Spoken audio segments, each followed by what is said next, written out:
Hey guys, this is National Master Kevin Yang back at it with another video, and this will begin the analysis for this week's Simul against the fellow member 23Dragons. So, once again, another returner. Let's go over the game, shall we? So, this was featuring an Alekine's defense. So, in the Alekine's defense, I mentioned this kind of setup in a earlier video, but sort of differed. So I played knight f6. The white's goal, or white at the start, is going to chase the knight, right? So I'm going to move my knight, d4, d6, knight f3, completely standard. Some people play g6, some people play bishop g4. It really depends here. Some people just take. Some people play knight b6. There are so many lines, so don't worry about it. Bishop g4, h3, bishop h5, and g4. Now, I'm not sure if g4 is the move here. I would say I think it was bishop e2. I don't know. I don't know the move, but I feel like g4 is one of those okay moves. Now, after h4, this one, to me, it's a little bit, you want to get aggressive, but you might be weakening a little bit too much. So, h4, simple intention, play h5. But I play h5.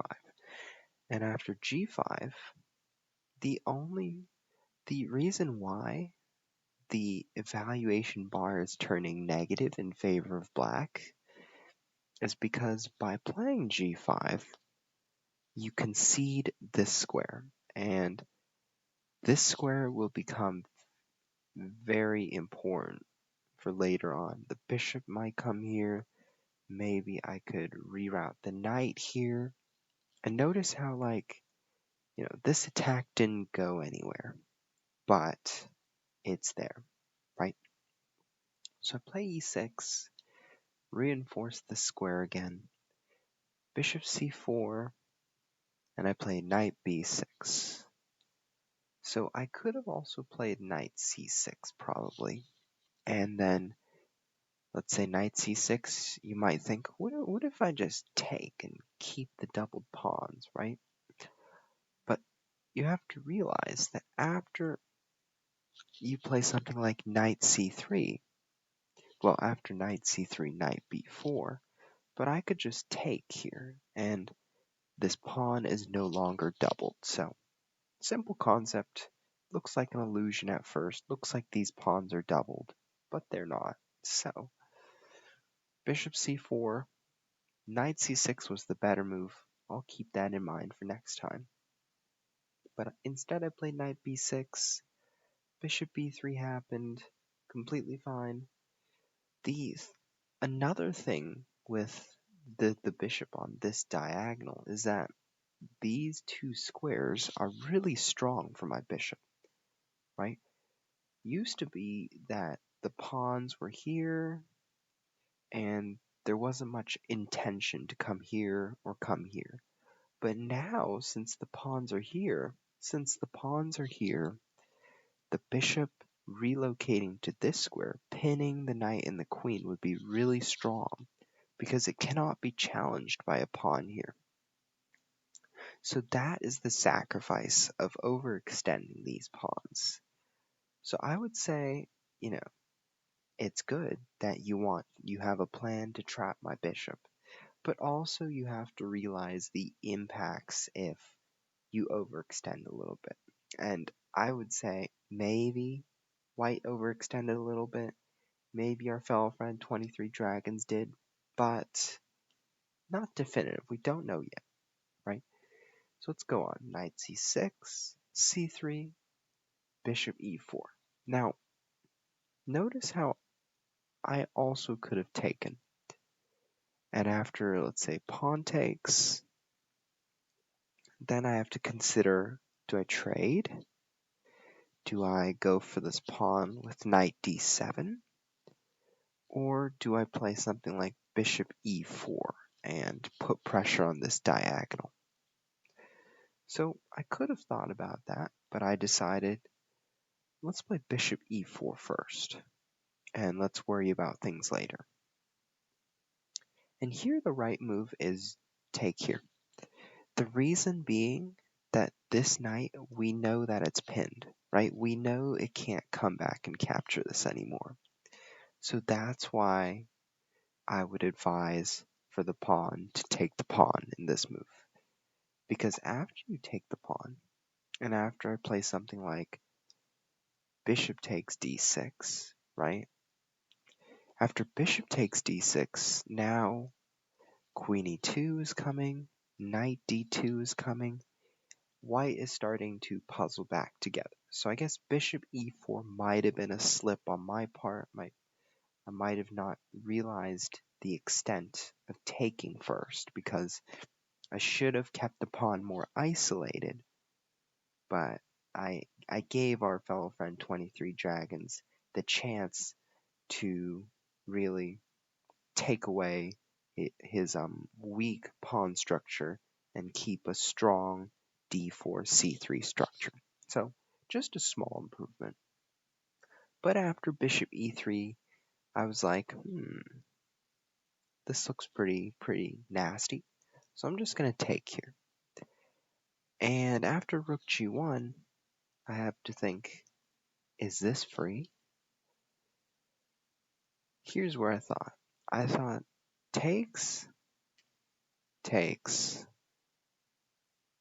and I thought takes. Well, now I'm realizing that knight e5 is a good move, because go here, but I didn't see that at the time. I remember seeing takes, something like takes, and then I wondered about this g6 push, right? Did I have to back up all the way to g6? Because if you think about it, if I play, let's say for example, c6, right? Just a random move. Now I have to think whether g6 is worth it, because there's this idea of bishop e6. I don't know, but maybe I sort of played it too defensively, because now I realize after g6, bishop takes, rook takes, pawn takes, bishop takes pawn, I can play queen e7 to pin the bishop and the king. So maybe I was worrying a little bit too much. If you didn't follow that, that's okay, because it's hard to follow these things. So let me show you what I'm saying. c6, g6, bishop takes, rook takes, pawn takes, and bishop takes. I was thinking, I didn't like this, but there's queen e7, right? And then after, let's say queen e2, just knight d5. Black should be fine. I might have been worrying too much. So, a little bit of a mistake on my part. So, probably a free pawn. Didn't exactly snatch it. I played bishop takes f3 instead, because I was worried about this g6 threat. And after queen takes f3, I played g6. Knight d2. Now, I would once again, in this position, you have to calculate, I have 3 pieces attacking this pawn, but white has only 2 pieces defending it. So what goes on, right? So obviously, I would suggest, instead of playing knight d2, just take the pawn. And the reason why is because after I take the pawn, well, you get your own other pawn, and this pawn is probably more valuable than this pawn. So notice that I would not take here. I would play something like bishop g7 and put more pressure on it. So after knight d2, then I have to think, what will happen if I take with this? Right? So for example, if I take here, what will happen? Well, he's going to castle, move the knight out. It's going to look really risky. So if I play queen e7, might play something like knight e4 and puzzle down something here. Don't know. Maybe it's possible, maybe it's not. But the bottom line is I might have played a little bit defensively this game, and I can see where I can improve, but in the end, it's all about fun, and it's all about analyzing where you got things wrong, and, trying to get the things right next time, because there's always a next time in chess. Don't worry. You'll lose one game, you'll always have a next time. So after knight d2, I finally was like, okay, this threat is secured. Let me just take now. After c takes, I took. I was thinking, you know what? If he takes here, I like my chances here. With bishop b4, put some pressure on this d2 knight. So he took. Our 23 dragons took the pawn. Queen takes, and knight e4 now. Now, I would still consider the idea of queen takes b7 here. The reason being, what if I play bishop d6 and I guard this pawn? Maybe you could go queen c6. I might be able to go king f8, king g7, but I don't know, maybe something like castling queenside might work. And after bishop e5, you might have something like knight c4. Very random, but the rook attacks the queen and the knight attacks the bishop. Maybe there's a queen f4 check. I'm getting into random variations. Bear with me. But it's all there. The chances are there. I guess I don't know. But instead, our member 23 Dragons decided to play knight e4. And here's where I realized, let me just give a check, king f1, and let me just castle. Because if you take my very weak backwards pawn, I take your knight, and I'm happy. So after rook d1, I realize, okay, the pawn is hanging. What do I do?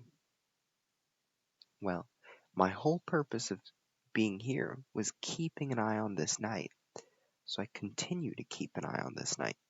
And after rook takes, knight g3, rook d7. Now, this is the later phase of the game, and I'm going to save this for a part 2, so feel free to stay tuned for part 2 against 23 Dragons. Thank you.